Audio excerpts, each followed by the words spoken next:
Yo, what's up, Blackish fam? I had to create a part two to our breakdown. We're doing Lupe Fiasco's Mural. This is part two. We were already over an hour. I'm using different recording software until I set all my stuff up. So I was really at that threshold. But yo, let's continue getting into this. See that I'm going hard. What tastes like hot dogs and tear drips. It looks like pantomime and clear bricks. It smells like shotguns and deer piss. They only hunt, kinda salty that I'm going hard.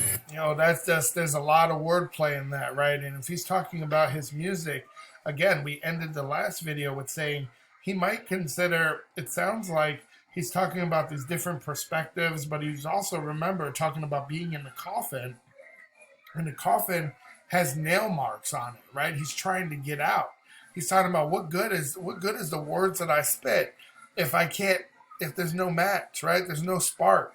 I'm not feeling it, right? What good is this? But he could have these contractual obligations that mean that he has to put out two, three, four, five albums, depending on any advance he got or record company that he signed with. So he could be saying like it looks like pantomime, right? It looks like theatrics. It looks like it's for kids. It could be considered like a minstrel show.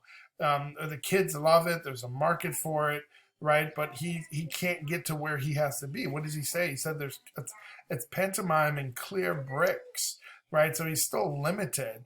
Um, and what does he say after that? He says it smells like shotguns and deer piss. They're on the hunt. Well, if you guys have ever experienced either or, right? There's a lingering smell. Deer urine is a musky smell, right? It's a doctored up urine scent. But it comes actually deers have something called a tarsal gland. It's on the animal's hind leg. That's the smell's just it's horrible, right? I can't even eat fresh meat. I had somebody bring over venison, brought it over in a goddamn bag. I'm like, bro, what is that, roadkill? Like, you gotta tell me where you got this meat from first. But I opened up the bag and I just could not fuck with it. And I can do meat. I've done chicken. I do pork chops, steak. I can cook. But I just couldn't deal with the smell. It was just like, right? I just couldn't deal with it. And with the shotgun, if it's burned or you fire a gun, it produces this huge cloud of smoke. But it's actually what's called sulfur dioxide. If you know anything about sulfur dioxide, it has that rotten egg smell, right? Or it might smell like you had some Mexican food the night before. And, make it rain. Oh, see, pull my finger, face says, right? But these have lingering smells. Um, so let's this could be used to there could be a moral to this, right? But let's keep listening to it here. Bricks. It smells like shotguns and deer piss. They only hunt, kinda salty that I'm going hard. First part of a party that I throw in pods. One. Yeah, see, I want to catch what he's saying there because I think there's got to be another meaning to that, right? Shotguns, they're pissed, right? They're on the hunt. He's talking about something.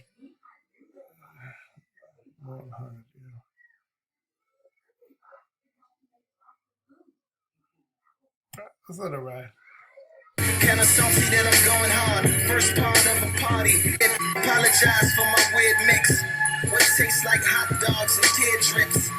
It looks like pantomime and clear bricks. It smells like shotguns and deer piss. They only hunt, kinda salty that I'm going hard. First part of a party that I throw in pods. 1 minute you playing pool, next minute you throwing darts. But that's how you do with a party that you throwing bars. Oh, that's just sick. And obviously, there should be some wordplay on bars, right? And what he's doing there. But I like what he's talking about, right? He talks about the lingering smell. He talks about the visuals, right? He's highlighting these. He even talks about taste, right? Taste, smell, vision, which also he connects with the beginning, right? Where he's talking about veins. He's talking about Stevie Wonder. Stevie Wonder is noticeably blind, right? But he's also talking about what did he do right after that? Uh, Blind. No, he referenced something. It was vain. blind, but he referenced something else in the beginning. I can't think of it right now, but it was another a play on that. Now I got to go back or it's going to kill me. Vicodin with inner tubes wrapped around the arm. To see the vein like a chicken on the bun. Talking about vein. Let's begin another yawn. Let's fly sausage cheese or is it chicken palm? The roosters don't fly like boosters don't buy. So what powers cowards to get them to the top? Just to fall asleep, listen in the box. Talking about ribbon listening. in the sky is the ribbon that I drop. Oh, yeah, the vision also, right? He's talking about ribbon in the sky, right? Stevie Wonder is blind, but he's also talking about being hypnotized, right? Ribbon in the eye across the prism of a clock that lacks meaning, feeling, defeating. When I was young, I had visions of another world sneaking. Had visions of another world, right? Again, think about Stevie Wonder. He's got no vision, right? Looks at the porn stash of my brother Earl. His brother's a cop, family of detectives, right? Incense smoke made vortices and other curls cast. Smoke made vortices, right? There's a smoke screen. Either he's not being his true self or it's some sort of ruse. And then he referenced the Moroccan mole, the undercover squirrel. So it could be that he also feels like he's not being himself with his music, right? He's in a coffin. He's trying to escape from his contract, but he's not comfortable with himself and the music that he's putting out. Why? Because he says it, right? He says because it tastes like hot dogs and tear drips, right? It's pantomime and clear bricks. It's like this minstrel show. It's not really who I am. But what has he said? They're on the hunt. And I know he had some issues with his record label. They're kind of salty that I'm going hard. Maybe he's putting that knowledge in the man. I tell you one thing, if there's one thing the man doesn't like, is a knowledgeable minority dude. And I tell you that, I study constitutional law at Northern Illinois University. And I tell you, I've been pulled over and stopped before. And man, cops do not like when you know the law, you know your Miranda rights, you understand unreasonable search and seizure, you understand due process, you understand reasonable suspicion, probable cause, and you can articulate these things. Man, they just get mad. It's like, why are you mad, bro? You should be happy that more people understand the law, right? And you're a cop, or I get it. You have a surface level understanding, but you're not formally trained to interpret laws. And they just get shitty. Like, you think you know the law better than me? Blah, blah, blah. It's like, yeah, probably, right? Probably, bro. I don't know. Weird mix. What tastes like hot dogs and tear drips. It looks like pantomime and clear bricks. It smells like shotguns and deer piss. Smells like shotguns and deer piss. That could also be a play on words, right? About going with your intuition, right? It's your intuition rather than facts, right? He might have a shitty feeling about doing something, which could play on that too. It's funny. He could be talking about, he said, they're on the hunt, kind of salty that I'm going hard. But obviously, Chicago, I don't know about other places in the world. It's like, man, they're salty, bro, right? Like, not salty like eating peanuts or deer, right? But actually salty because they got treated, right? Things aren't going well for them. They're kind of salty that maybe he's talking about shit that's too real and they're trying to censor him. He said, first part of a party that I throw in parts. Now, we know that he's political. I don't think he would be going that political, but I know he's talked about some political stuff. I don't know where to reference it. I'll definitely get into some more Lupe. But this could be a play on words with the first party system, right? The first party system, it's a model of American politics. And, we've had this model for quite some time. A variation of it, but it was between this was after 1776, so this was like the end of the 1700s to the a couple decades into the 1800s. But there were basically two national parties, and they fight for control of the presidency. Right? Sound familiar? Right? Like Republicans, Democrats. But there was Congress of the states. There was something called the Federalist Party.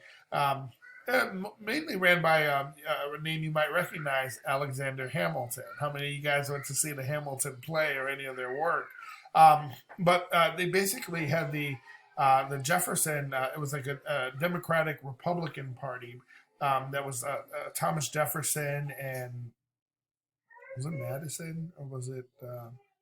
Well, they had these were the parties, right? At the time, it was the Republican Party, but it's not the Republican Party that you would think of today. Um, but parts, first part of a party. It could be like what we did, right? This is the second part of our video. So it could be talking about the bars. He could be discussing breaking down bars, spitting verses. It could be different releases of an album or a mixtape.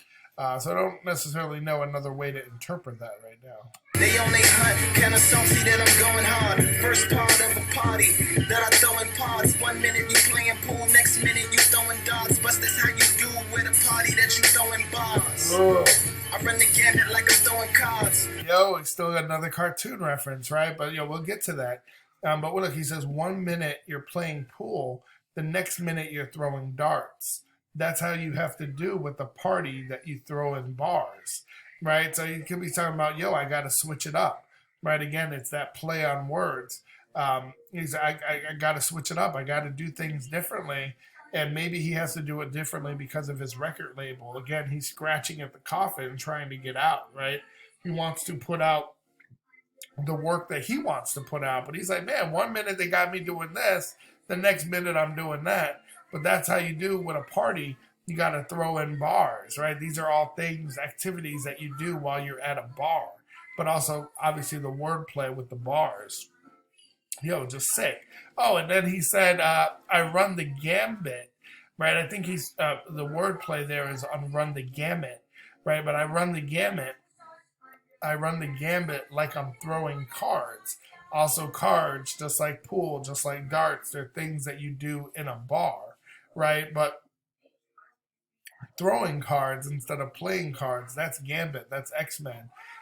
Run the gamut is something different. Actually, it ties in well. When you run the gamut, you're showing someone that your experience or your range of doing something, right? He's showing his range with wordplay, but it's also showing his range. They're talking about the character in Gambit, but showing his versatility, running the gamut with playing cards, throwing darts, right? Playing cards, things that you would do in a bar. That's just sick wordplay. And now he could be tying Gambit in. I don't know if any of you guys are nerds as well. You might be if you're on the station and you're doing an in-depth breakdown. But it's okay to nerd out about certain things. But if you understand cartoons, like I was referencing, in the back of my mind, I'm like, is there a Hanna-Barbera reference? Can I tie this in? Not quite. But, when you think of tying Gambit into the previous bars, Gambit was often portrayed as like a ladies' man, right? So he's talked about ladies and the type of girls that he likes, right? But Gambit, he has a different side of himself. If you know anything about X-Men, when it comes to Rogue, he starts showing another side of himself. Again, talk about the smoke screen, talk about wanting to do something else with your life, talk about your vision, talk about Stevie Wonder not having any sight, right? The ribbon and the rainbow, right? Gambit, he also has some issues with his sight, doesn't he? Or is that the other dude? But Gambit is also, what did Lupe Fiasco just talked about the South, right? He likes being in the South, or something about the moon in the South. But you can tie that with cartoons as well. You can actually tie that to movies in general.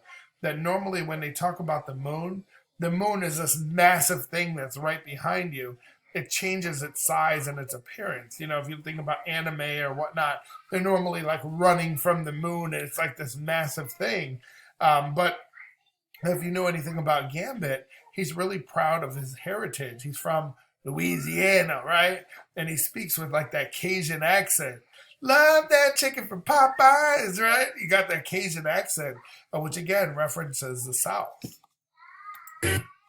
Popular mechanics to overdosing hard. Paint cold pictures like Nova Scotia landscapes. Nerd gang, McMandelbrot sets when we handshake. A word game, back up, playing the damn licks back up. You know, he said so much there. Hard, paint cold.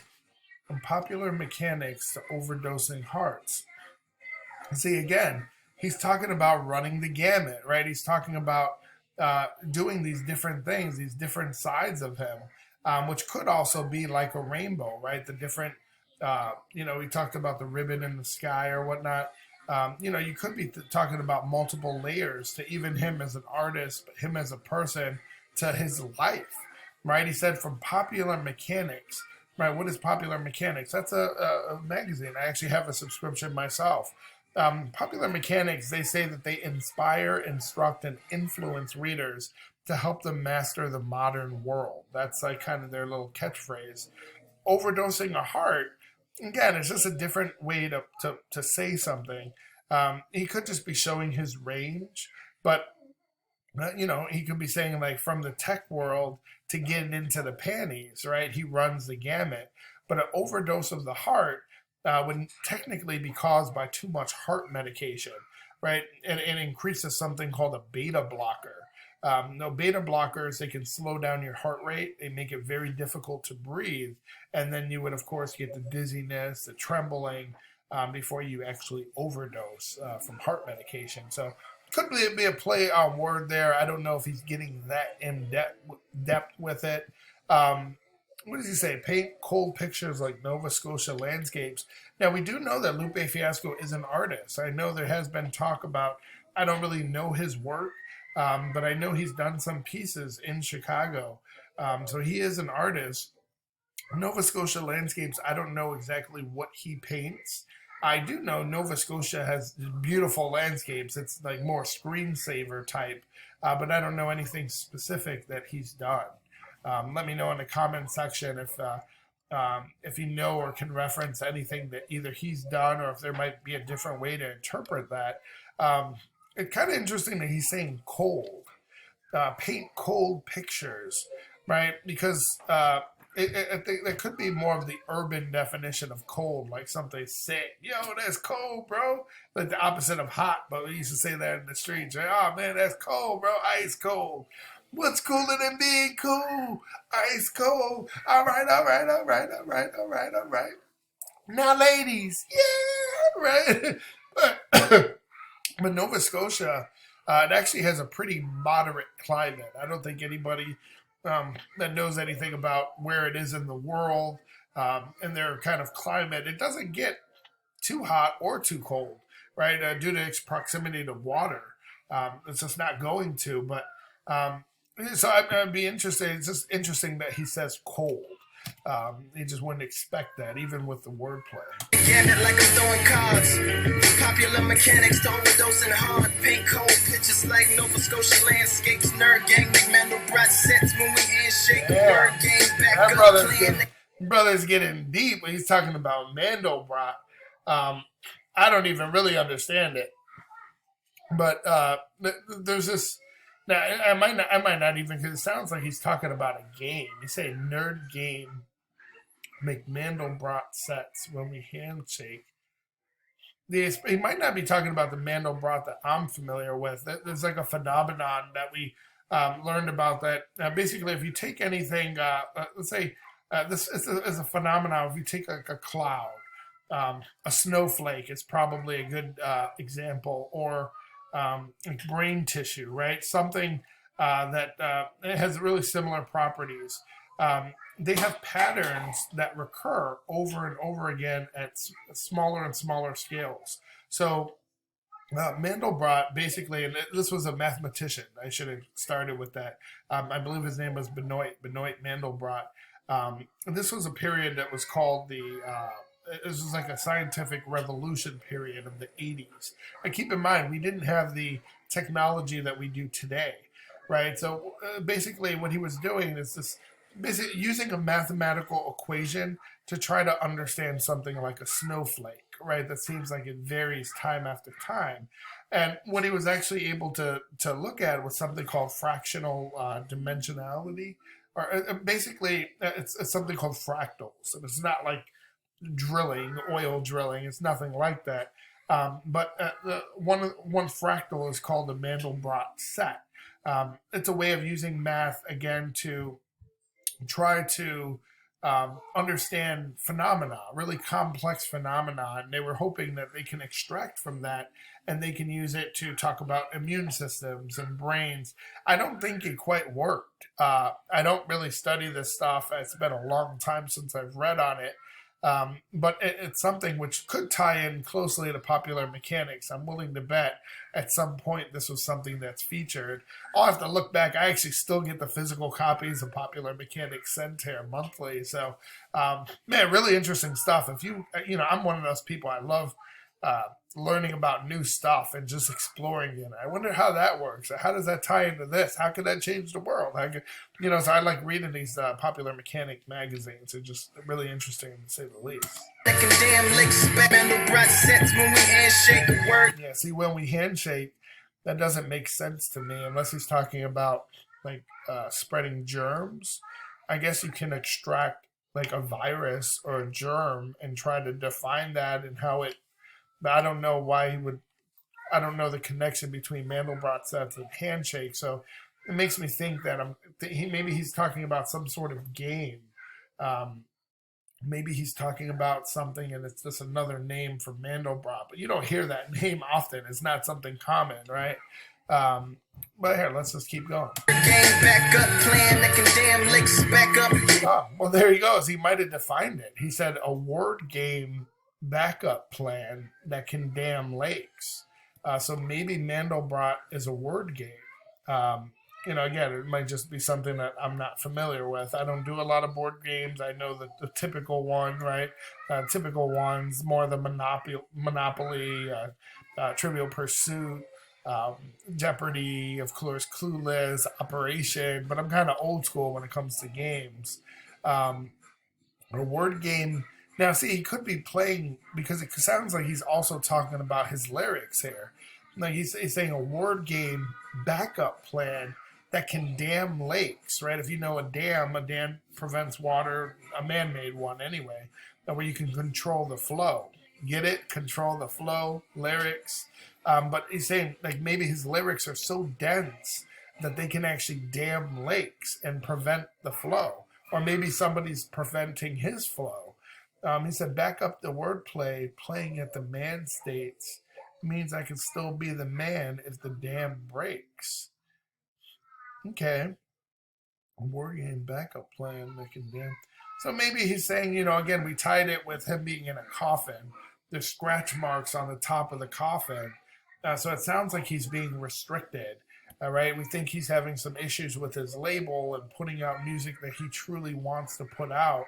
And he talks about the smoke screen, right? Or not being his true self or having visions, right? He's talking about Vane and visions and Stevie Wonder and somebody being hypnotized.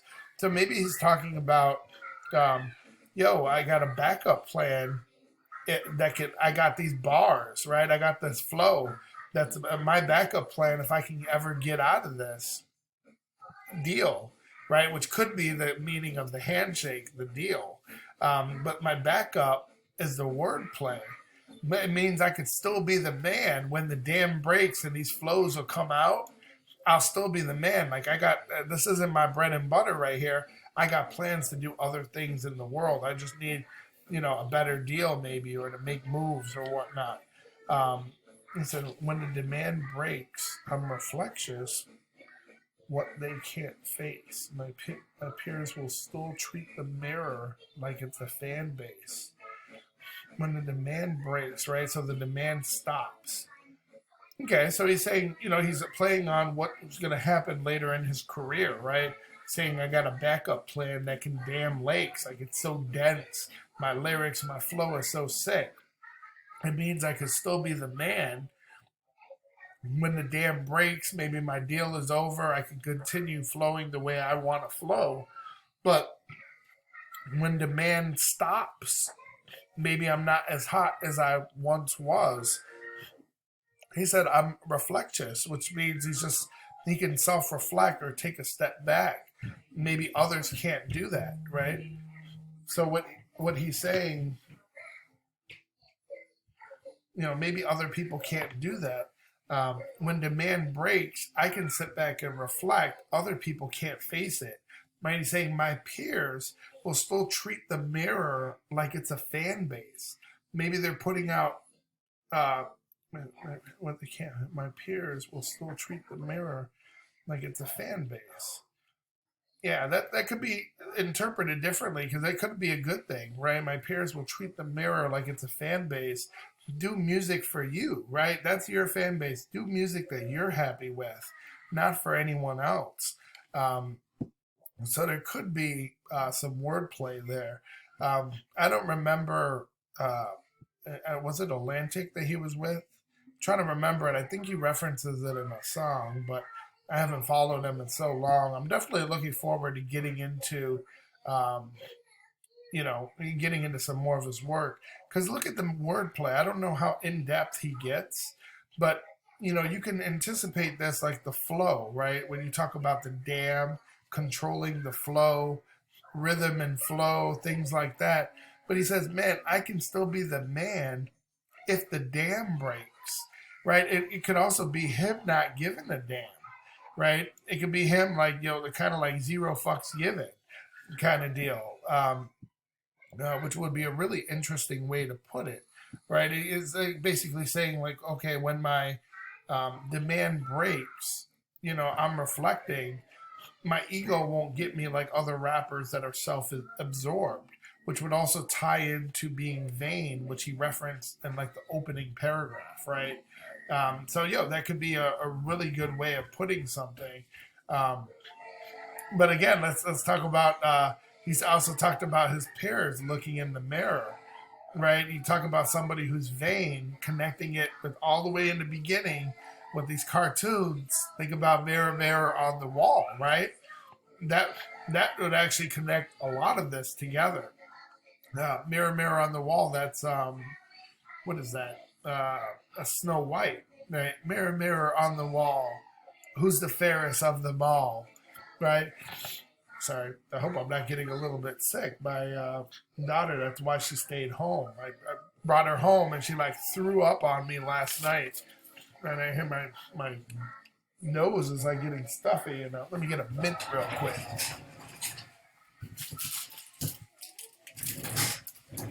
Got my mints here. But yeah, that's another cartoon reference, right? Snow White. I don't think Snow White is a Hanna-Barbera. I think that's a Walt Disney, but I'm not too sure myself.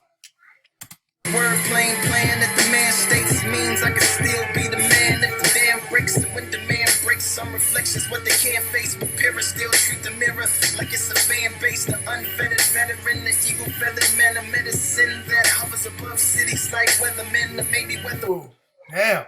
Woman, whatever better to tell you when they're coming. I prefer girls to rain all over the world. And not rain like Rain Man, or rain like rain dance, or rain like a slight chance of rain when it's rain and God damn. This boy is just, now he's just showing off, right? It sounds like he's tying different forms of rain in with, right, the different types of weather and weather woman or weather man.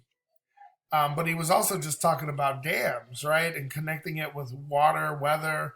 Man, that's just sick. Let's try to break it down from the top, right? So he says the unfettered. Now, is he saying unfettered or feathered? Oh, I guess he's saying both, right? He's saying the unfettered veteran. That's obviously him. The eagle feathered man of medicine.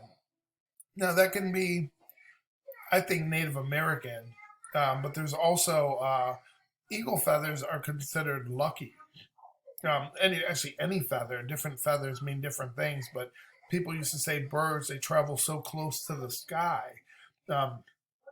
Actually, we just went over this when we were talking about Icarus and Greek mythology when I was breaking down some Aesop rock. But unfettered, it basically means not controlled, which would also play into, we're talking about his lack of control with possibly with his record label. Now, I haven't been able to read on it to intelligently speak on it, But he's been these references, right? Being in a coffin, scratching at the top, and he's referencing things. It sounds like he wants to get out of a contract, and it sounds like people are telling him that they're cherry picking what he can use, cherry picking what he does, and he's maybe losing creative control. Unfettered again means not controlled or restricted, unrestrained, right? Uninhibited. But when someone receives an eagle feather, um, that person is being appreciated, right? An eagle feather, and you'll see a lot of Native Americans wear feathers because of what they represent. But an eagle feather, it's like gratitude, right? Love. It's the ultimate sign of respect. A lot of people don't know this, but it's actually illegal to earn to like if you see an eagle feather on the floor, you probably won't know it's an eagle feather. I don't think I would either, but it's actually illegal to be in possession of that unless you're Native American. Um, so, God damn, I don't want to get sick. Having kids in school, I swear they're always bringing something home. There's actually, I didn't even think about this. Now, there's a book that goes by the same name. I don't know if he would be actually referencing a book because I'm sure there's a lot of eagle feathered Native American men that have wrote books. But there's a book on medicine. It's this dude named Bill Eagle. That could tie in. I don't know if he's referencing that. I'll have to look it up. But this was a guy that this was a Native American dude. I don't know if you guys have ever studied Native American history. I like reading about like Geronimo and just stories about the past. I get interested in. I wonder what was going on in another part of the world when X was happening. Right, Columbus sailed the ocean blue in 1492. Right, in 1492, what was going on in Africa? Right, what was going on in Cuba? I try to understand that to just understand the world because I think we hear about these different things happening in the world. And sometimes we don't, like I did a video on the Tuskegee experiments, the syphilis experiment. And you're reading that and it sounds like something that was hundreds of years ago. But in reality, they just stopped the long-term experiment in like 1972. I was born in 1982. That's 10 years before I was born, which is just crazy to think about. But yeah, there's a book called The Man Who Knew the Medicine. There's a play on words there, but I'm pretty sure his name is Bill Eagle. But anyway, his story, he was like a spiritual leader. Now, he might have even been the leader of his tribe. I don't remember the name of his tribe. But this was in the 60s where he basically defied the U.S. government. There was a ban on it was some sort of ritual. Maybe it was a rain dance. I don't know. I'm probably stereotyping here. Like, oh, I was doing a dance. Hey, for sure they need rain. I know the dance too, right? But it was like a river dance, sun dance, moon dance. It was some sort of, they were trying to make something happen, right? But in the book, he actually discusses these dances. And actually, he discusses rainbows, which is really interesting because the rainbow reference or the ribbon in the sky reference that we were tying to Stevie Wonder, I still think that's the reference because it's showing him blind. And he talks about vision in other places throughout this. But check out that book. At the very least, it's very interesting. Also, check out Geronimo because his story is, it is sad. Just being in captivity, the way he died, but what he represented. It gets me really interested in history. Rain like dear slaves to Santa Claus girls. Now we're going to be in this rain, so let's try to break down what he's talking about here. But he says it hovers the eagle-featured man of either eagle-feathered man of medicine, right? Hovers over above cities like the weatherman, right? Or maybe a weather woman. Whatever, better tell you weather coming. So there's going to be a change, right? A change a brewing, right? Now, I prefer girls to reign all over the world, but he's talking about reigning like a queen would reign, right? And not reign like Rain Man. That's a movie, Rain Man. That's what's the dude? He was also in Meet the Fockers, right? As a dad, not De Niro. But Rain Man, he plays like somebody special but he's actually like more of a savant, right? He's more of like this intellectual, but he's autistic, I believe. Um, so that's Rain Man or Rain like Rain Dance. Actually, look at that Rain Dance. I'm now willing to bet that he is tying this to Bill Eagle. Um, or rain like the rain dance. So he is talking about Indians too, or rain like a slight chance of rain when it's raining, or rain like deer, which he talked about the rain piss and the hunting earlier on. Right, man, just connecting the bars, man. His flow is something nice. Outside of Aesop Rock, this is probably the next most difficult to interpret because I can still be wrong about all of this, right? If you get something wrong in the beginning, it's like none of this would make sense, right? So we have to try to decipher and pull out different parts, almost like we're reading another language or so. This is not as dense as Aesop Rock. The first time I looked at it, I was just like, what? You really have to go sentence by sentence and break it down and pull out what you know. But this is hard, but it's still English, right? This is just playing with, wordplay, homonyms, synonyms. That's a little bit easier to decipher, but you still need to know these references. Like Rain Man, if you didn't know this movie, I don't know if it was 90s or early 2000s, but if you didn't know the reference, you wouldn't be able to break it down the same way. Along with these other things, like who the hell knows? I can be weird with trivia stuff because I'll go to a trivia night and man, I can reference some shit, right? But then I'm like, who do they make this music for? A lot of times when I'm listening to Black Thought or I'm listening to Ciroc or Toby Wigway, it's like, oh, he referenced that. That's for the Hebrew Bible, which I don't even know, but I happen to know something that he was talking about, and it's just like, man, I don't know if anybody else would get that. It didn't have to be a nerd or like a specialist on the subject to be able to reference that. But I don't know. I guess if I get it, I'm not special, right? Maybe there's other people like me that like intellectual hip hop, right? They like conscious rap. They like substance. And it's not just hip hop because I like oldies. I like old school. I like Red Hot Chili Peppers. I like Stained. I like old alternative music from the 90s. You're my wonder right? I like you'll see there's different stuff, old R&B, just things that they're actually saying something. Sorry that sorry that I'm chewing or sucking on this. No homo. That I'm sucking on this during the video, not my intention. Chance of rain when it's rain and rain like dear slaves to Santa Claus, slave man with rain like queens that reign over made man and not queen like queen killer Rhapsody Bohemian queen the queen. Man, this dude just flipped it on everybody. I could probably glance over this because it doesn't really need a breakdown, but it's just so sick how he's able to bob and weave on the lyrics, right? Rain and rain like dear slaves to Santa Claus, slave man with rain like queens that reign over made man and not. Ooh, reign like queens, right? Talking about Queens, New York, that reign over a made man, right? A made man is somebody who's, they made it in the Mafia, right? So this is sick that he's referencing something like that. Think of like Goodfellas, right? There's actually criteria to be a made man. I don't know. I'm showing my nerd self, but I'm from Chicago. So you got people like Tony Accardo, Big Tuna, right? You got Al Capone, the original Scarface. You got the Chicago Outfit, which is the name for the mafia in Chicago, at least what they wore. They've been all but dismantled here.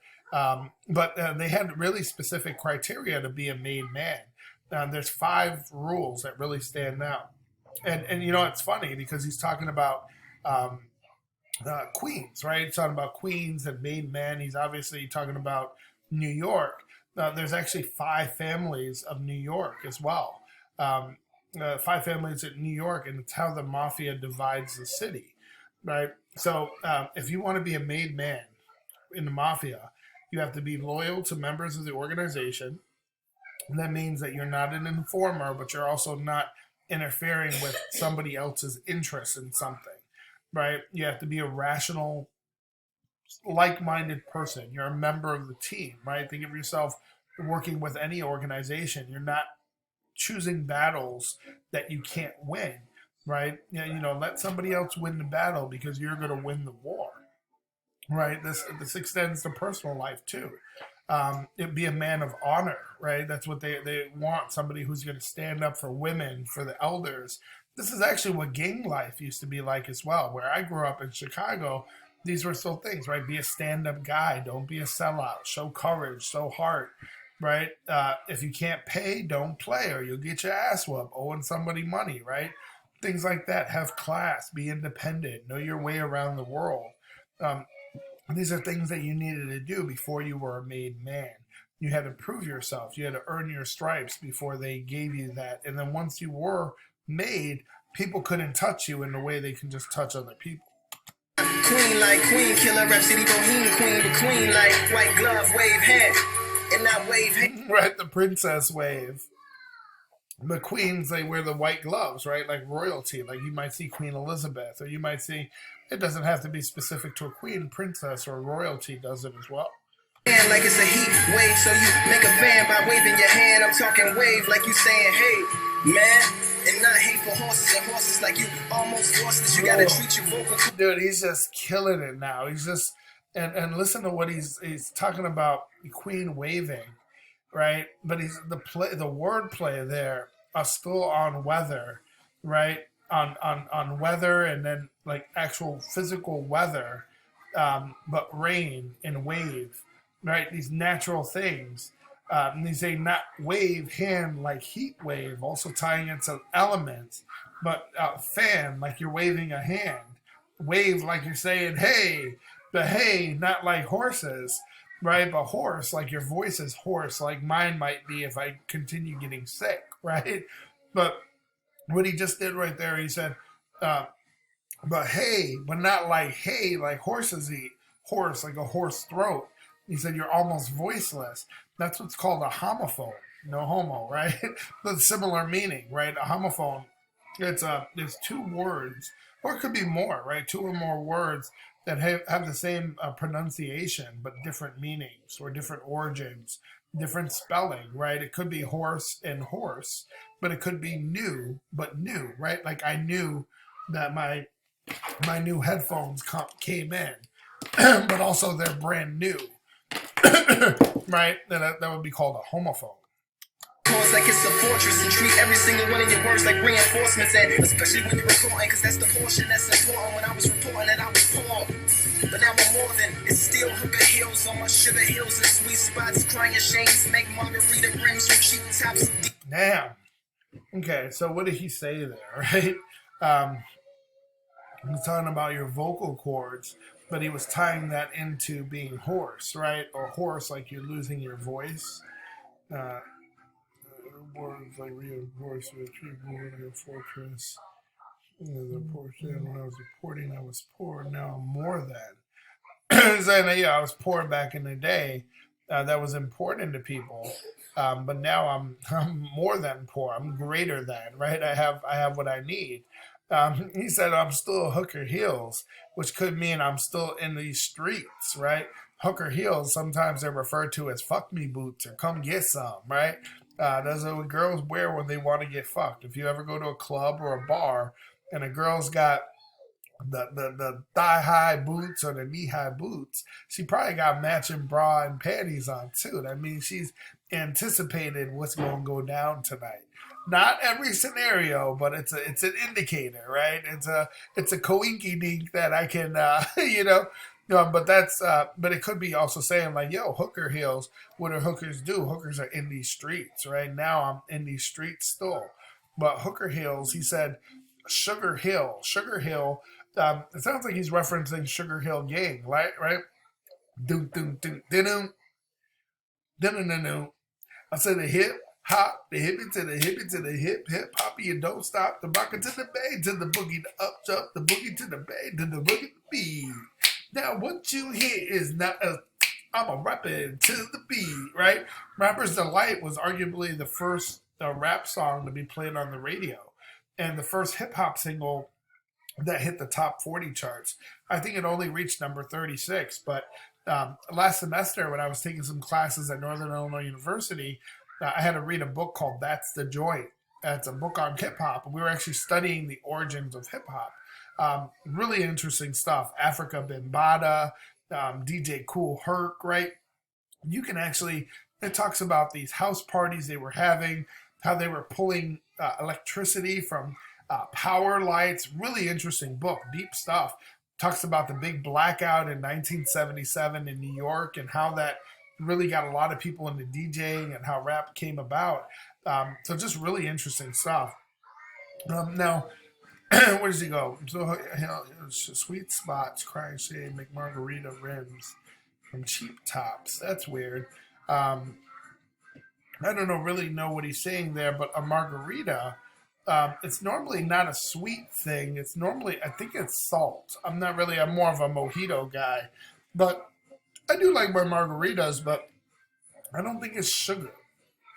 I guess there's some. There's this place in, right next to this, what's the name of that town? Rosemont. If you go into Rosemont, Illinois, there's an area where they have this theater where you can drink and stuff there. And they have a place, I don't know, it's some play on the name Sweets.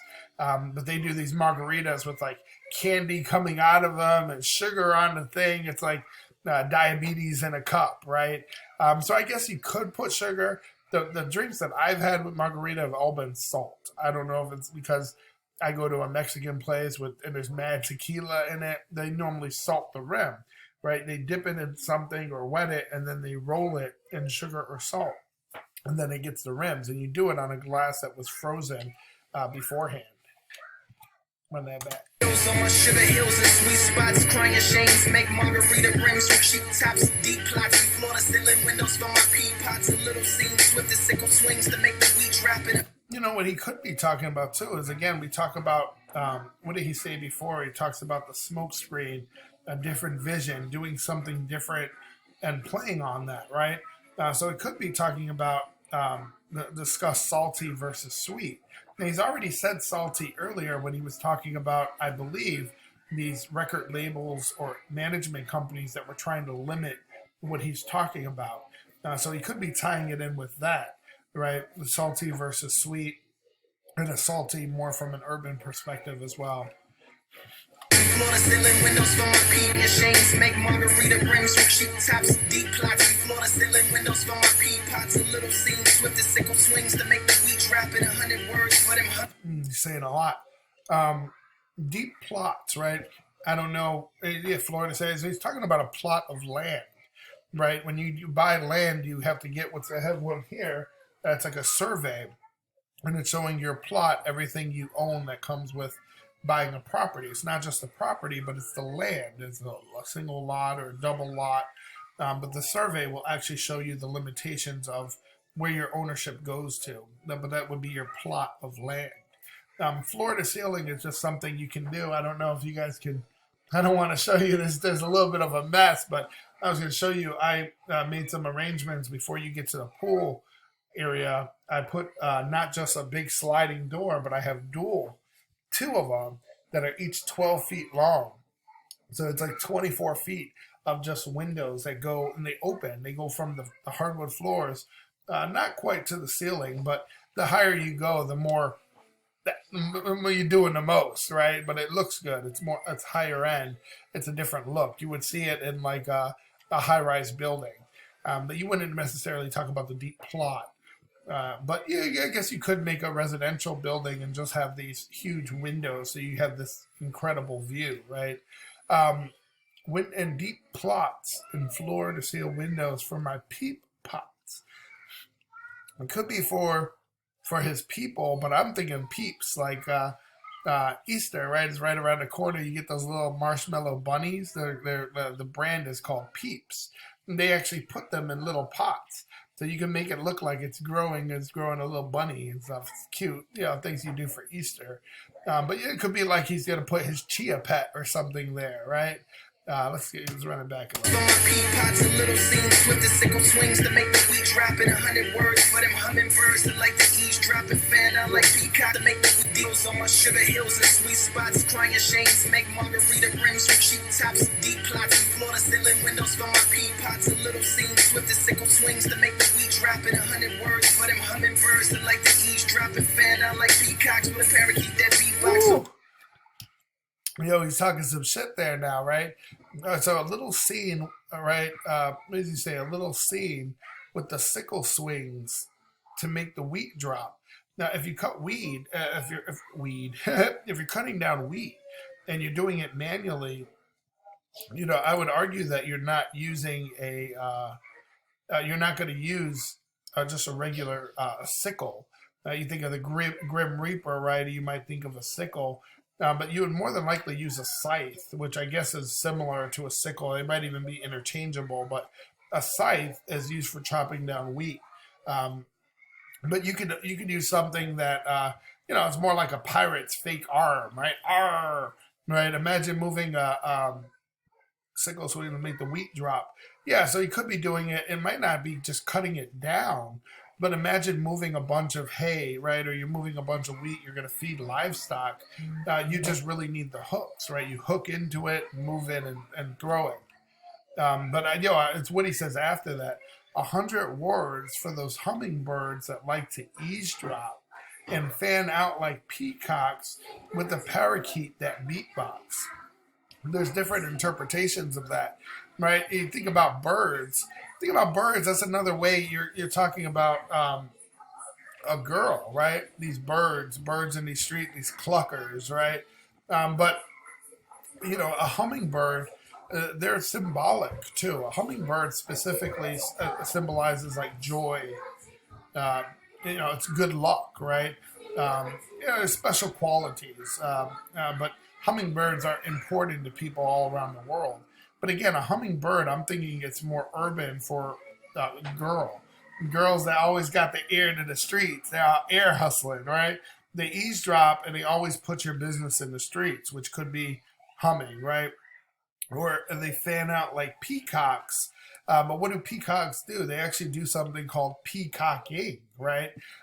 When you peacock, though, you fan out. When you fan out like peacocks, they have that really beautiful feathers. It's actually a way of attracting a mate. But he's saying they fan out like peacocks with a parakeet that beatbox. Parakeets, what do? They, Polly want a cracker. And you'd be like, no, Polly said you're an ugly bitch, right? It's like, your bird is tripping.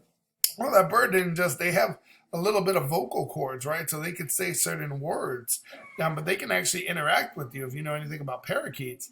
They saw a parakeet that beatboxes. He don't shut up, right?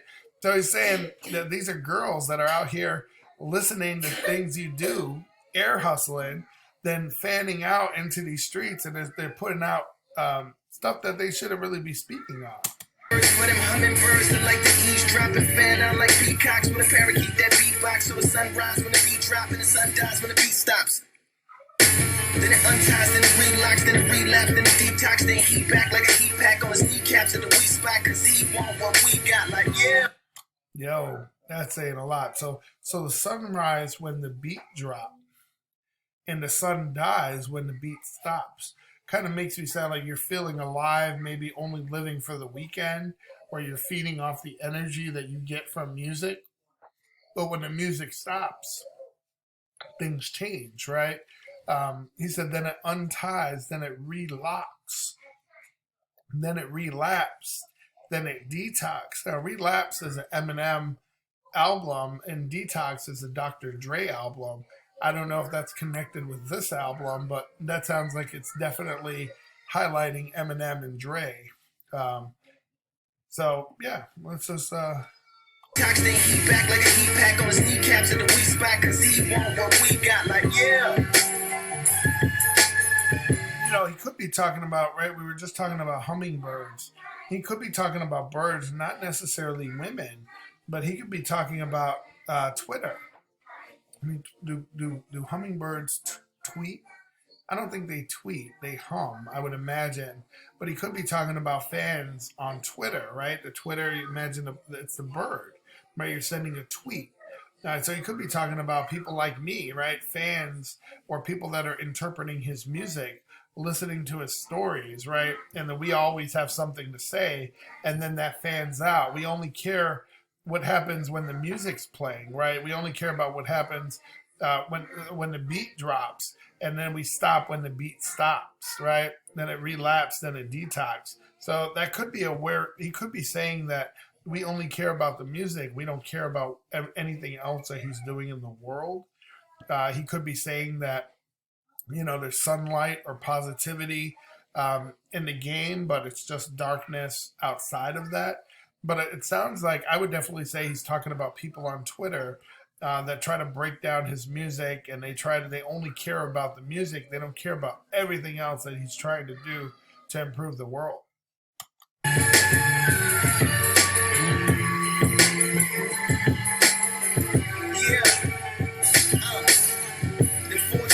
Like a young honorary Morrissey, then spit it to the golden locks out you like they porridge all watery, not scorching nor sorbity from the still orbiting sorcerer sorcery, coming down gorgeously, just like a Stacy Dash waterfall, a more torturing, a waterboarding Barbie doll.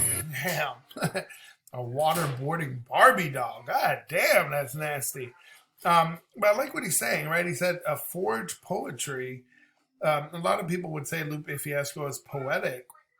He said like a young honorary Morrissey, right? And then he said Morrissey's a band. I don't know if that was the lead singer of the band that was Morrissey. Was it Jim? No. But I believe that's the band that's called Morrissey. My little one is like, again, she's homesick and she wants to be in Daddy's office. I think you guys can see her back there. That's my little one. Wave, Bree. Bree, you want to say hi? That's Bree.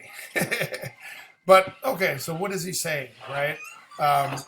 He said forged poetry like young honorary Morrissey, then spit it at the golden locks dots, right? You're thinking about who like their porridge all watery, right? So he's talking about, what is it, Goldilocks, right? And she has these golden locks.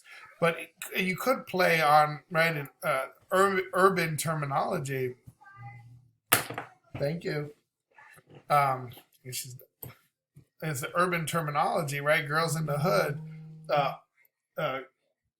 Girls in the hood, what do? They all want to dye their hair that golden look to make it look like they're blonde, right? So you could be talking about those thoughts too. A thought is something I learned a few years back, kind of after it came out, but thought stands for that hoe over there, right? Like, look at all those thoughts, right? He's not talking about black thought or people like intellectual. It stands for, it's an acronym, those hoes over there, that hoe over there. But he's saying golden lock thoughts who like their porridge all watery, right? So what is he saying there? It's like urban girls that dye their hair, again, it's too light for their skin. Obviously, he's talking about Goldilocks and the Three Bears. And again, this is another cartoon reference. This is one that's for sure Hanna-Barbera. This one is definitely a Hanna-Barbera one. It's old enough, too, where I'm confident in saying that. I'm about 90% sure. So what is he talking about, right? Is he talking about, he said, not scorching, not sorbity. From the steel orbiting sorcery. Man, this guy's, he could be, that could be a play on words too, kind of like dribble and drivel, right? But, I wanted to finish talking about Golden Lock Thoughts. That could be what he considers his mainstream fan base. I don't think it is. But they want simple music, right? People want to just bob their heads like, he snapped, right? Doing a little dance move, right? But he's saying these thoughts, they like their porridge all watery. And I got too much substance, right? I don't make food like that. So, his plan was to get his poetry, if you would, right? He's talking about forging poetry. His word, he meant to get something better out, right? Maybe something like his older tracks, maybe something like that Cake push, right? It's commercial, but it's still for a certain demographic. But now I think it's really weird He's obviously talking about his lyrics at this point and watering down his lyrics, but not scorching, not sorbity. That's what I think he could be talking about, sorbitol, or maybe that's I'm so old that I'm referencing medications. But not scorching means that it's not hot, right? Consuming sorbitol, it's a sugar, right? Alcohol.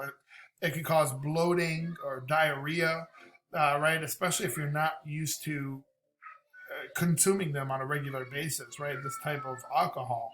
Like diabetics they shouldn't drink certain types of margaritas and drinks. And actually, he's tying this in with the margaritas and the sugar on the edges. Remember when he mentioned that? I'm like, isn't he talking about salt? Well, that's you would be talking about sorbitol. It causes a lot of diarrhea and it causes bloating. But even though that sounds very unwelcome, keep in mind some people are taking sorbitol because those are the desired effects, right? They want it to promote bowel activity, make you regular, right? Like this old girl from Jamie Lee Curtis, right? You want to make you regular, you got to get that fiber in your system. Mainly for women that have trouble pooping, if you would, right? But I think that's funny because, right, we know sorbitol causes diarrhea and it gets you bloated. He could be tying that into these lyrics here because listen to what he says. He says, from the still orbiting sorcerer sorcery, he says, coming down gorgeously, just like a Stacey Dash waterfall. Right? Stacey Dash is that beautiful dark-skinned girl that was in Clueless. But she's also become a little bit I don't want to say a freak show, but a lot of people have come down on her because she's not as intelligent as you would think. But she's also changed and has really come out as more conservative. So could they be talking about shit coming out of her mouth like a waterfall? Right? We know sorbitol causes diarrhea and it gets you constant, if you would. It gets your bowels flowing, right? But listen to what he said. He's talking about sorcerer or sorcery. And he says, coming down gorgeously. Yeah, she's beautiful. Hold on real quick. So again, I think he could be talking about her with the shit coming out of her mouth. Because, man, she'll talk on some shit that she doesn't even know about sometimes. And you're just like, what did she say? She could have diarrhea in the mouth, right? And then he says more torturing, which would tie into that. Then he says waterboarding Barbie doll. A river of women like a Brazilian carnival, but it should be carnival. I don't know if they just got it wrong or maybe it's just the lyrics. What's a Brazilian carnival? That's carnival. That's literally a Brazilian carnival. Doesn't need more breakdown, but carnival, I guess, is more Portuguese. I'm saying it in Brazil, most of the people speak Portuguese, but it's a wild celebration. Most people know it for the alcohol, right? Music, girls kissing girls, people kind of getting that Mardi Gras feel, right? It's actually held annually. It's a few days. Is it before? Yeah, a few days before Lent, and it's like a 40-day period of fasting, abstinence, and it's part of the Roman Catholic Church. It's before Easter. I'm not too religious. I don't really get the religious references, so I don't really know much more than that. It might be a little bit more. I don't know if it represents something else, like from a religious perspective, but that's what he would be referring to. Women like Brazilian carnival, swimming in feminine bikinis made out of barbasol. He could be playing too when a girl gets a Brazilian wax. That could be like he could be talking about Brazilian too. A river of women, a river. He's still playing on the elements, right? Like weather and the other things he was talking about a few bars back. But a river of women like a Brazilian carnival.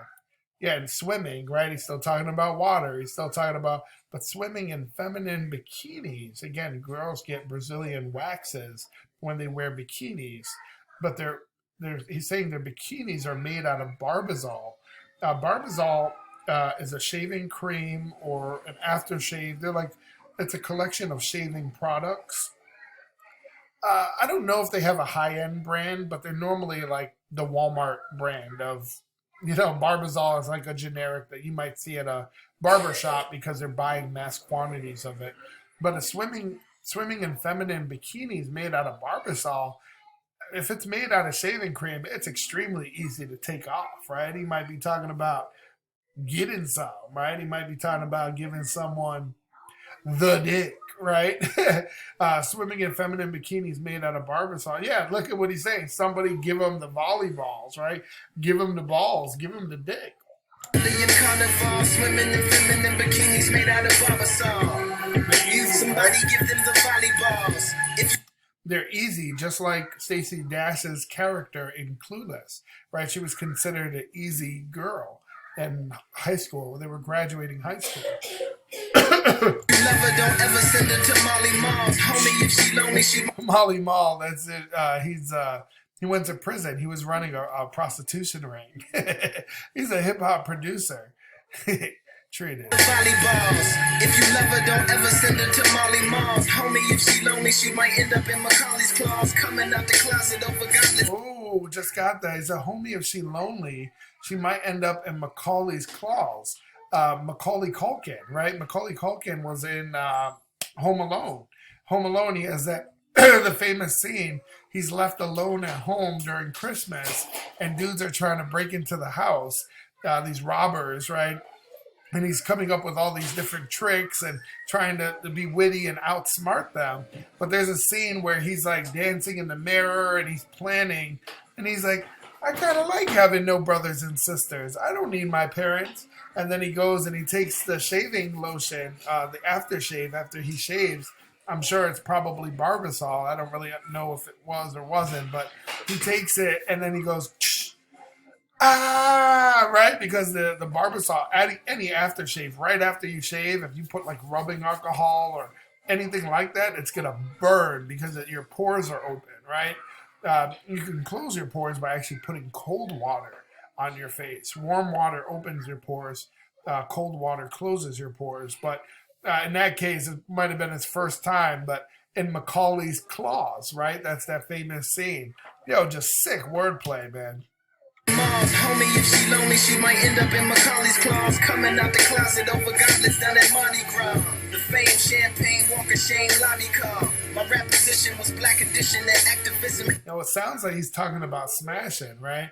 Not just with the girls, and he was talking about their bikinis are made of Barbasol, right? Or made of shaving cream.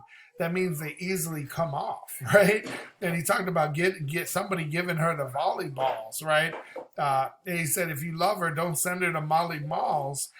She might end up in Macaulay's claws, right? It's an awesome wordplay, but coming out the closet, right? Coming out the closet, actually, that's probably a play on Molly Mall, right? Because for years, a lot of people have been saying he's gay, despite all this thing about prostitution and all that.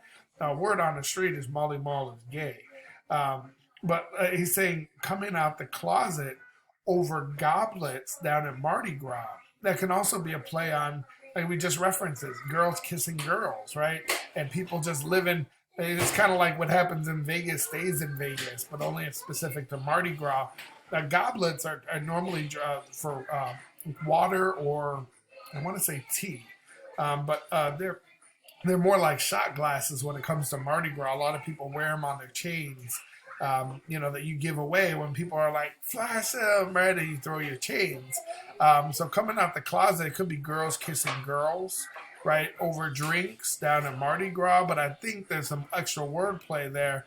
And he's talking about Molly Mall coming out the closet as well.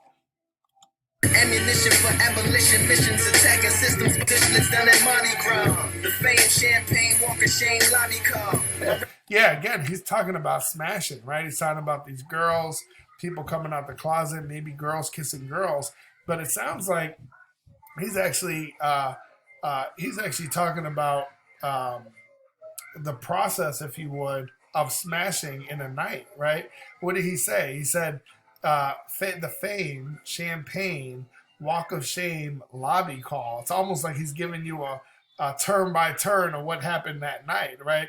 Girls recognize the fame, they recognize who he is, right? There's a lot of champagne, they're drinking while they're talking. Then he goes back to there's a walk of shame when they're leaving his house at a hotel because they just got smashed and he's sending them out at night. Where do they go? They go to the lobby. They make that call for a taxi or an Uber and they're getting picked up, right? I would say that it could be switched because I would do lobby call like they're calling his room and the walk of shame would come after. But I could see him smashing and then putting them out in the lobby so they can get taken care of and go where they need to go. That's just amazing wordplay there. Over goblets done at Mardi Gras. The fame, champagne, walk of shame, lobby car. My rap position was black edition and activism, ammunition for abolition, missions attacking systems, but they not after listen. Let's just drop in no Activision. Woo! Yo, we just were referencing this in Aesop Rock, right? We were talking about, was it Contra? No, it was Tony Hawk. It was Tony Hawk because he referenced Tony Hawk in Daylight. And we were talking about that. Mardi Gras, the fame, champagne, walk of shame, lobby car. My rap position was black edition and activism, ammunition for abolition, missions attacking systems, but they not after listen. Let's just drop in no Activision. Just a sick sequence there. Okay, my rap position was now. You could be talking about repositioning, right? My let's run it back. Abolition missions attacking systems, but that was done at Mardi Gras. The fame, champagne, walk of shame, lobby car. My rap position was black edition and activist. Okay, so he said my rap position, right? If he's talking about his position, he's not talking about. I think it's more like the marketing term. More from a marketing perspective, positioning. It's not like literally what shelf you're on, but how you position the product, right? What's your market? They say my position, my lane, if you would, in hip hop was talking about black condition, right? And activism, things going on in our community. I wanted to talk about positive change and problems in our world, right? And he said, what ammunition for abolition, right? What did he say here? Yeah. Ammunition for abolition, missions attacking systems, right? There's different ways. Abolitionist is somebody who favors the abolition of a practice, right? The stopping something, like capital punishment or slavery, right? Those were people who were called abolitionists. Missions attacking systems. Now, he could be talking about something like, it could be a play for systemic racism, right? Institutional racism. It's also known as systemic racism. It's a form of racism that's, it's really trying to say that it's embedded in everything that we do, right? In the laws and the regulations of society or an organization. It can manifest itself as discrimination. In criminal justice, employment, housing, healthcare, right? Political representation. These are systems of racism, or you could call it systemic racism. And he's basically saying, like, yo, I was in my own lane. I was rapping about black condition and abolition and activism. But what does he say right here? But they're not apt to listen. People they're not checking for that music. Like, they're not checking for it unless it's dropping on Activision. Activision you can use to say video games, right? That's what Activision is. I was just referencing it because of Tony Hawk and the Aesop Rock, right? But Activision was a company that was founded in the late 70s, of course, in Cali, right, West Coast. But they were actually former Atari game developers, and they were upset about the treatment. And again, this could be a little play because he sounds like he's upset with his treatment and how they're restricting him and what he can truly do. And he wants to become the artist that he's always envisioned. And he feels like it's another version of him that they're making him put out there, right? But these Atari game developers, they were upset with their treatment at Atari, and they started developing their own games, right? They started doing it for the Atari. It was a video game console. And Activision, it's the first independent like a third party console video game developer, if you would. But he's basically saying no one's trying to listen about new music unless it's like a new video game dropping, right? People just aren't interested. They don't want to listen to intellectual music. The newer generation does. But, a lot of people want to hear it in video games. They're more concerned with games than actual real music. Some ammunition for abolition missions, attacking systems, but they not after listen. Let's just drop in no Activism.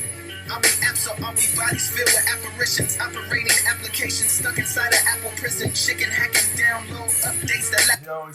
He said, are we apps, right? He said, are we apps or are we bodies filled with apparitions? An apparition is a ghost or a ghost-like image of a person, right? So he's saying, are we apps? Or are we just a are we just a hollow body, right? No, with the operating application stuck inside an Apple prison, right? Apple, obviously, he's talking about Macs, but he's talking about like applications and iPhones and apps, right? It's just sick. He references chicken again, right? And download updates that lack religion. Wow. Again, it's just computer terminology with hack and download, but tying it in with chicken. He said operated stuck inside an Apple prison, chicken hack, and download updates that lack religion, right? So we're doing all these things that are not or against the name of God. This is what he's doing. And soil tainting, disloyal changelings, preoccupied with boy and goyle, chasing boy and girl. I wonder if that's a title. Let's listen to that. Black religion, are we more? In soil tainting, disloyal changelings, preoccupied with boy and goyle, chasing and foiling others royal saintings. I sit back and watch the world through eye holes in my oil paintings. Yeah, sit back and watch the world through eye holes in my oil paintings. Now I know that Lupe paints, but I don't know what he paints. Are there eye holes? Are they KKK paintings? Are they just regular paintings that have the eyes cut out? I don't really know. Ain't nothing to it but to do it. Unless you Virgin Mary, nothing to it but to trust. Believe. And nothing to it but to do it unless you're Virgin Mary, because she had a pregnancy without having sex, right? She never did it. That's just funny to me, but that's great wordplay. I don't know if a lot of people are catching that. Unless you judge, life is not a dictionary. It's believe all that. Unless you judge, life is not a dictionary. It's thesaurus.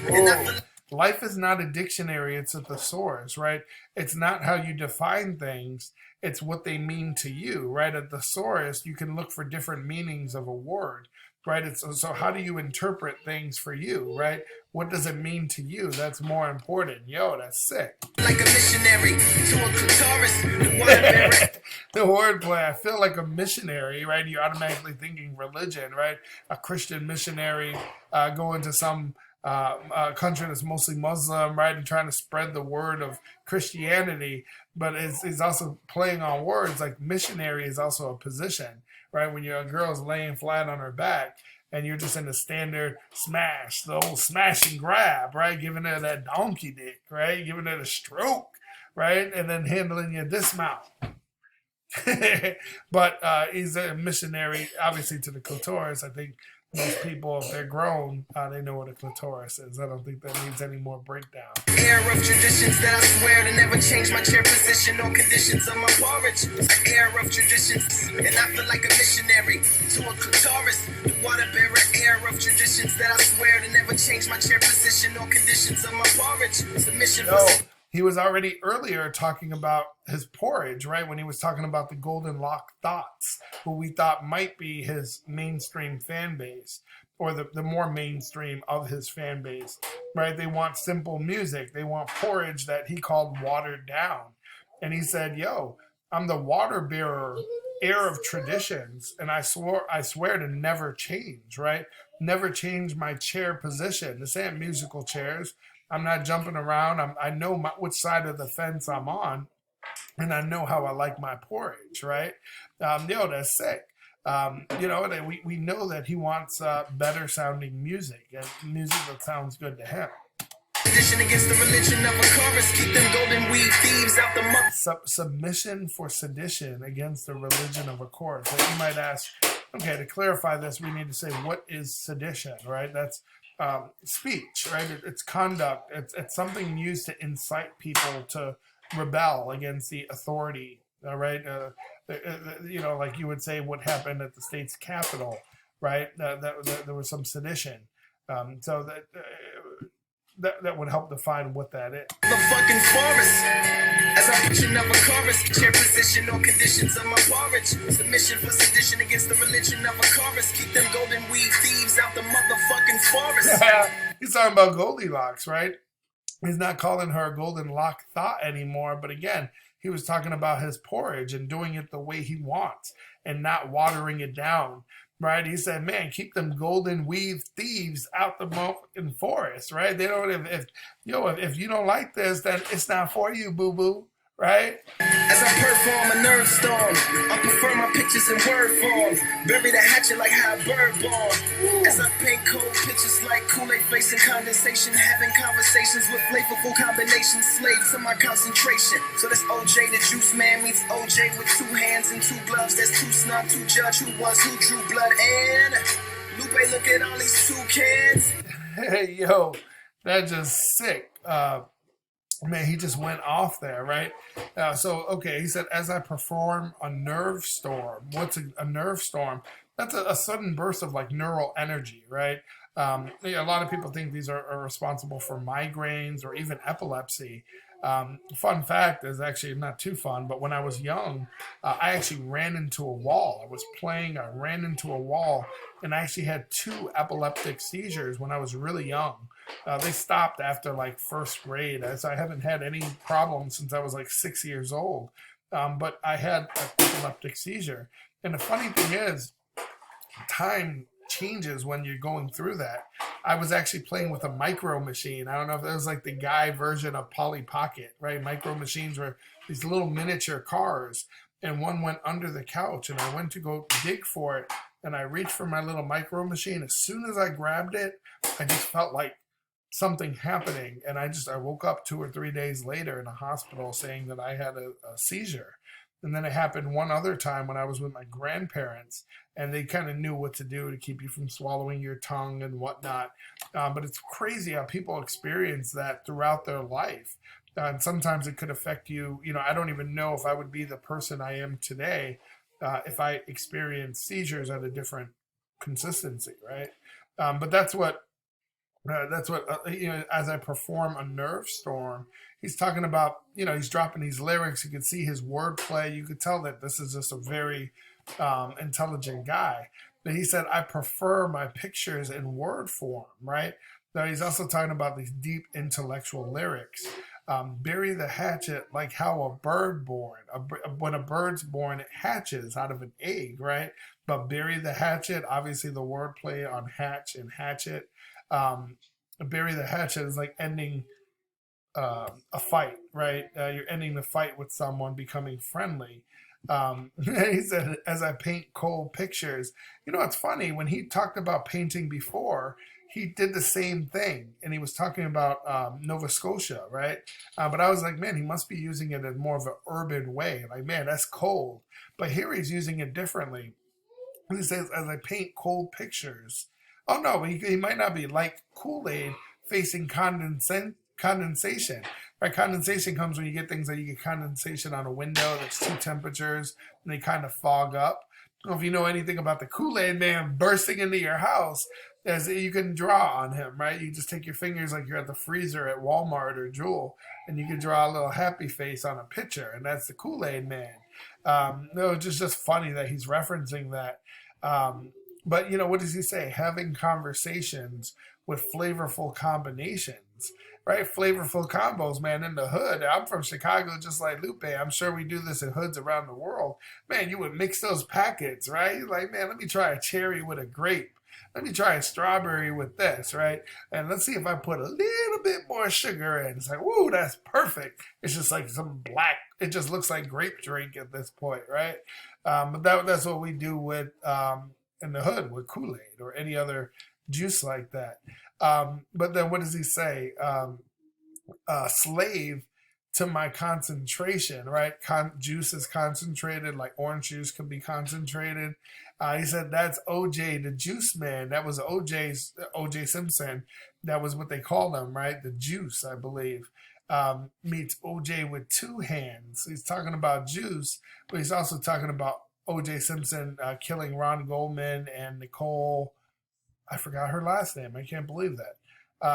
But he said that, OJ, he said, in two gloves, it's too snug, right? What was Johnny Cochran was one of his attorneys, and he said, if it don't fit, you must acquit, right? That was like the catchphrase of it. This was a really, publicized trial. And of course, a lot of people say OJ got away with murder, and more than likely he did, but we still don't know. Due to judge who drew blood. The judge was Judge Ito, right? Judge Ito was the judge of that trial. To judge who drew blood, and Lupe, look at all these toucans in a cemetery full of tomahawks, giving middle fingers to the pigeons doing somersaults. Road runners don't fall off cliffs. Okay, now there's another cartoon reference there, but he said Lupe looking at all these toucans. That actually is a cartoon reference as well, because I believe for a short period, Toucan Sam actually had his own cartoon. Toucan Sam is toucan is a type of bird he is, but Toucan Sam, he's on the logo for Fruit Loops, right? Follow your nose. That's Toucan Sam. They're specific to certain types of the world. They're not. Some forms of them are endangered or definitely threatened, but they're really hunted in Central America, the Amazon, which could be why he's saying it's like a group of toucans in a cemetery full of tomahawks, right? You scalp them, kill them, right? Giving middle fingers to the pigeons doing somersaults. Yeah, I mean, a tomahawk, yeah. I don't know if, he referenced Native Americans earlier, and one could say that he's referencing them with a tomahawk, right? A tomahawk is like the single-handed axe, and it's native to a lot of the indigenous people of North America. Actual, not red dot Indians, but Native American Indians. It kind of resembles a hatchet, right? And again, he referenced eagle feathers, and he referenced the book. So he could be tying all of this together. He said giving middle fingers to the pigeons doing somersaults. He could be talking about buffoonery, right? Pigeons, these are simple. It's known as a simple bird, right? Kind of ignorant. It could be like simple people dancing, and they're just trying to dance. They're like, okay, right? It could be the buffoonery that he's talking about. And when he's like, yo, you miss me with all that bullshit, right? Like, you could miss me with that tomahawk. Across anomalies by the colony, flew assaults. Road runners don't fall off cliffs. They run across anomalies by the colony, flukes by the reservoir. While in pursuers end up as poofs on the desert floor. Levitating youths who know the truth of where the fountain hides. Buckaroo roofs painting tunnels onto the mountainside. That's cool. That's a cool cartoon reference. He's tying that back in with Roadrunner, right? What does he say? Anomalies by the colonies, flukes by the reservoir. What's an anomaly, right? An anomaly is something that deviates from the standard, outside of the norm, right? That's something that's, but he's referencing Roadrunner, right? He's talking about roadrunners don't fall off cliffs, they run across, right? When you see somebody run in a cartoon, they normally shh, and then they take off, right? But Roadrunner is running so fast that he never falls off the cliff. And Wile E. Coyote, he buys these Acme products, and he always tries to get them by painting a fake tunnel or putting something. But Roadrunner, he's going so fast that he runs right over it. He never falls off the cliff, right? These are anomalies, right? They're outside of the norm. What else does he say? Wildland pursuers end up as poofs on the desert floor. That's a play off the name, Wile E. Coyote. That's his actual name. But when the coyote falls, the Roadrunner, he always gets saved. But Wile E. Coyote, he's the one that always, when he falls, you just hear the poof, and you just see the smoke, right? Or you see something just come up from the floor that will just show that he got hit or he fell. But you can see that there's that play there, and they're still playing again with the name Wile E. Coyote, again with Wildman, right? So poof when he fails. And the Roadrunner, what does he say? Beep, beep, right? Levitating youth, so know the truth of where the fountain hides. Buckara, a Buckara roof painting tunnels on a mountainside. Again, I don't know where he's talking about specifically. Buckara roof painting, I don't know if that's a certain type of roof painting, or I was thinking of Bucaramanga, right? That's a place in Colombia that he might be referring to, but I don't think that's specific to Wile E. Coyote or Roadrunner. So let me know if you guys know what they're referring to there. But yeah, I don't know if there's something that would be specific to, but then that's the, what's the best way to put it? Like Wile E. Coyote, he paints like a door or a tunnel, right? And he does it on the mountainside, so hopefully Roadrunner's going to run right into it, smash him, and then he'll get him, right? I guess he can eat him or whatever it is. But it never quite works out because Roadrunner makes his way in. But when the Coyote does it, boom, he hits the wall, right? 1,000 parts a pound of heart, an ounce of eyes, an ounce and out of doubt, and mouth pronounces out accounts of lies. That's a famous quote, or a variation to it. He said 1,000 parts a pound of heart, an ounce of eyes, right? It's like saying an ounce of prevention is worth a pound of a cure, right? It means no matter how small one takes if you take a proactive measure, it's still better than being reactive, right? You're being proactive instead of reactive. I believe that's what he's referencing there. Chocolate counts, now the counts of 5. Refrigerator roof full of animals and lights. Chocolate counts, now the counts of 5. Refrigerator roof full of animals and monsters. Talking about cereal, right? Go Count Chocula. 1, 2 pieces of cookies, right? And this Count Chocula. They took him, he was from Sesame Street, but they made a cereal out of him as well. By the count of roof full of animals. Yeah, they're on top of your fridge, right? You normally have cereal. So have animals and monsters. It's talking about things that, now the comes up. Let's let it ride. Incinerator shoots in the manual for Contra. Contra, that's the video game as well. What did he talk about earlier? Was it Activision? I don't think it's the same company that does it. But. Assorted memories from my childhood.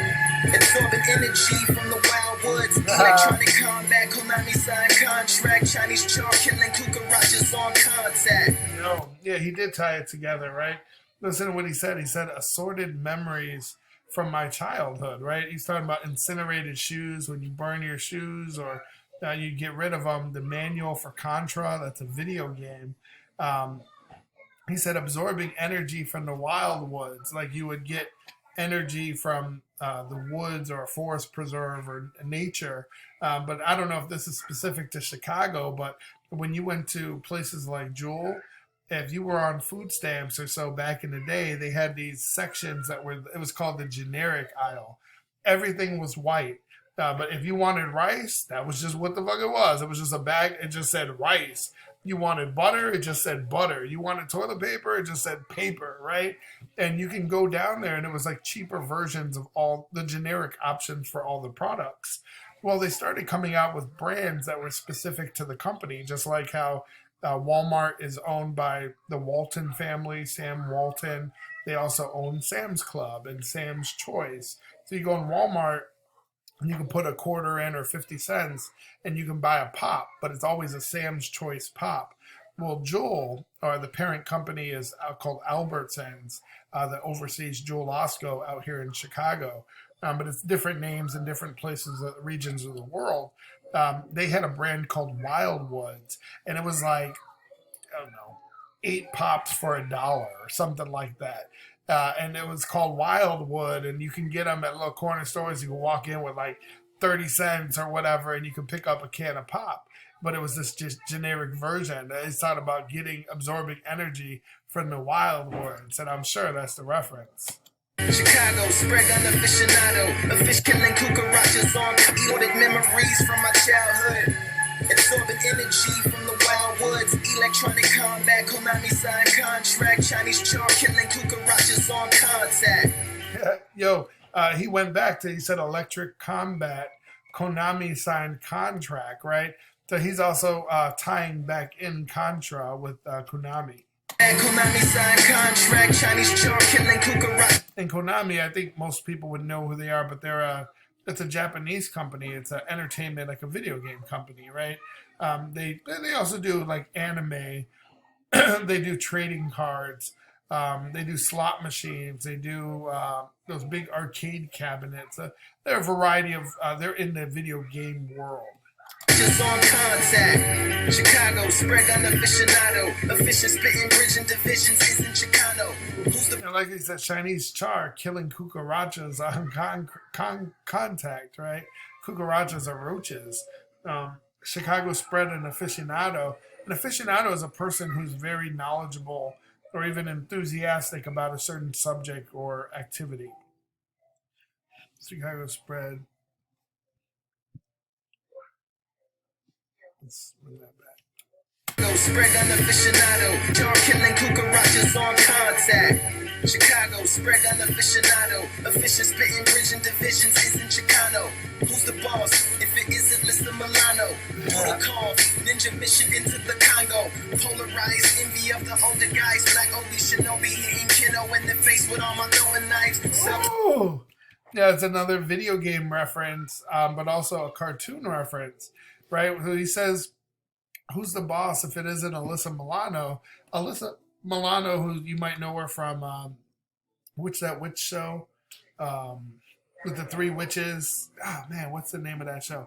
I had a big crush on Alyssa Milano growing up, but it was from the show Who's the Boss? That's a show from the 90s, and she was the daughter. What's the dude's name? I want to say Jack Tripper, but that's not Jack. Man, I can't believe I forgot that name. Oh, who's the boss? Oh, Tony Danza, right? And Alyssa Milano is the daughter. That's the show Who's the Boss? And then he references Dudikoff, Ninja Mission into the Congo. He's talking about Michael Dudikoff, right? That's the movie. It's called American Mission movie. So he's just throwing out some references there. He said polarized envy of the older guys. He said Black Obi. Black Obi, I'm sure he might be relating it to a movie. Like, isn't it Obi-Wan Kenobi? I'm not a big Star Wars dude. But a Black Obi is a black belt of somebody who knows karate, which would mean the ninja mission into the Congo, right? He's tying it in. These are all older guys now because these are movies and shows from my childhood. But Black Obi, oh, that's kind of cool. The shinobi hitting Keno in the face with all my throwing knives. Right? That's he's talking about what's the name? A hand blade, right? A hand blade. If you have a hidden hand blade or throwing knives, these are Japanese. These are concealed weapons that are daggers. It's actually called a shuriken. And if any of you guys know Street Fighter and you know Ken and Ryan, Shuriken, right? You know the right? Hayuken, Shuriken, right? That's what he's talking about. He said polarized, hitting Ken. You're talking about a battle probably with Ryan or Ken, but Ken, they do the Shuriken, which is also another way you could use it to describe a throwing knife. Of the older guys, Black Obi Shinobi hitting kiddo in the face with all my throwing knives. Sub-Zero guiding, hiding, writing, and Sub-Zero, right? Is he talking about Mortal Kombat? Come here, fatality, right? The pack as well. Sound Village, Leaf Village, Wolf Spirit, magic spells. Yeah. Sound. That's all. Naruto. Is it Pokemon? The pack as well. No guide and hiding, writing in the pack as well. guiding, hiding, writing in the pack as well. Sound village, leaf village, wolf spirit, magic spells. Yeah. Right, the Sound Village, the village when it comes to Naruto, right? The Hidden Leaf Village, right? A wolf spirit, magic spells. He's talking about right, anime type stuff. Dodging rain and catching hell. Face see his knee separate. And again, he's bringing it back to the weather, right? He's been talking about it ever since the weather vein, but talking about waves and water, and right, he's now talking about dodging rain and catching hail. Again, weather and the play on that. Rise to catch the L. Special research vessels made for catching whales. Four-legged fish, ship, sea shepherd, peppered with extra sails. Rewrite history, liberty needs a better bell. Maybe a play on the Liberty Bell, right? The Liberty Bell, it was previously called the State House Bell. It's a symbol of independence, right? It's in Philadelphia, Pennsylvania. Ions and carbon fibers that never fail. Smarter science mixed with our art alliance, a fairy tale. Or maybe just a metal pail you hit with steel tools to announce you've had enough and dropping out of SEAL school. Just like trout jumping out their house to let their gills cool. Cuba scuba couldn't take the temperature of my skill pool, yeah. Listen to what he said, right? He said to announce that you've had enough and you're dropping out of SEAL school, right? He's not talking about, so when he's talking about SEAL school, he's not talking about sailing. He's talking about and again, this is one of the things I say wrong, but he's talking about the Navy SEALs. I'm probably saying SEAL wrong, but I mean SEAL, right? The United States Naval Academy. But he said, just like trout jumping out the house to let the gills cool, Cuba scuba couldn't take the temperature of my skill pool. He's referencing Cuba Gooding Jr., right? Again, he's showing his age, but when I was young, there was a movie out, I think it was Robert De Niro and Cuba Gooding Jr., of course, that it was called A Few Good Men. And Cuba Gooding Jr., his character was training to be a master diver with the United States Navy. And he's like the first black dude, I think, to reach that rank. So they were just giving him a hell of a time. But there's a scene where he's timed underwater, and they take apart, I think it's his suit, right? That really heavy suit that he has to wear. They take it apart and they drop all the parts in the water. And he nearly freezes trying to put it together. Sick. Said it feels cool to kill fools. Slipping through the cracks like when you try to grill gruel. Techno Viking water bottle. He said it feels cool to kill fools. Slipping through the cracks like when you're trying to grill gruel. Right? You might ask yourself, what's gruel? Gruel is like a cereal. An oatmeal is probably wordplay with porridge, if it's not the same as porridge, but normally considered thinner than porridge. But you couldn't grill it, right? Or it's just going to fall between the cracks. It's going to fall between, just like any liquidy substance that you might be trying to grill. Not following pill rules will have you off the throttle when you should be modeling chill move. Roller skate maker, you just cobbling wheel shoes. Overweight taster, king's food that kills crews. Oblivious featherweight baker who autograph cakes whenever his quill moves over your milieu. Simple as bro, there's just so much wordplay he's going over there, right? Overweight taster of king's food that kills crews, right? Oblivious featherweight, again playing on feather. Native Americans, bakers that he just talked about, right? Autograph cakes, bakers, whenever his quill, he's talking about his pen, like he pens his own lyrics, like his problems with his authority and not creating the lyrics that he wants to. Man, just he's as simple as a Buddhist monk in a temple, standing in some hill groove with the abbot, right? A man who's the head of an abbey of monks. Right, that's what he's talking about. A Buddhist monk in a temple, standing in some hill groove with the abbot. Yeah, the abbot would be the head of the abbey of monks. The hill groove, I understand that as a Michael Jackson dance. Isn't that? Do you want it? Do you want it, baby? I guess you guys can't see my feet, but I was actually doing the move. Yeah, just trust me on it, right? Let's let it ride. The Buddhist monk in the temple, standing in some hill grooves with the abbot, practicing stillness. Real still till you realize his realness. Defeat samsara, achieves nirvana and brilliance. Yeah.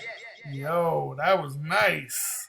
That's got to be one of the most complex songs. And man, the second part of the breakdown is legit almost 2 hours.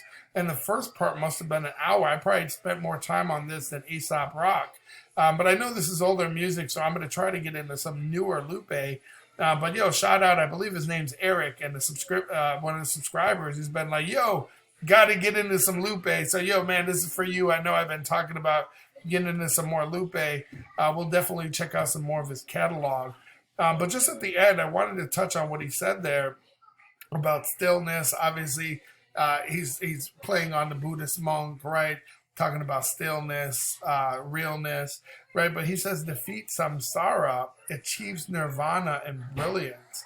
Samsara, that's like in Buddhism or Hinduism. But you know, they have cycles. They have cycles of being in the world, right? There's rebirth cycles of existence, and they believe that you come back in different ways, but you continue to do that unless you reach nirvana, which is like this the top of this state, right? It's like you're officially enlightened. Yo, man, I really like this, and if you guys are a fan of the intellectual breakdowns and dedicating time to actually dissecting the lyrics, man, show some love by not just liking the video but subscribing to the channel. We're going into the catalog of some of the more lyrically dense artists and really just going bar by bar, breaking down what it means and getting into it. I look forward to seeing you on the next video.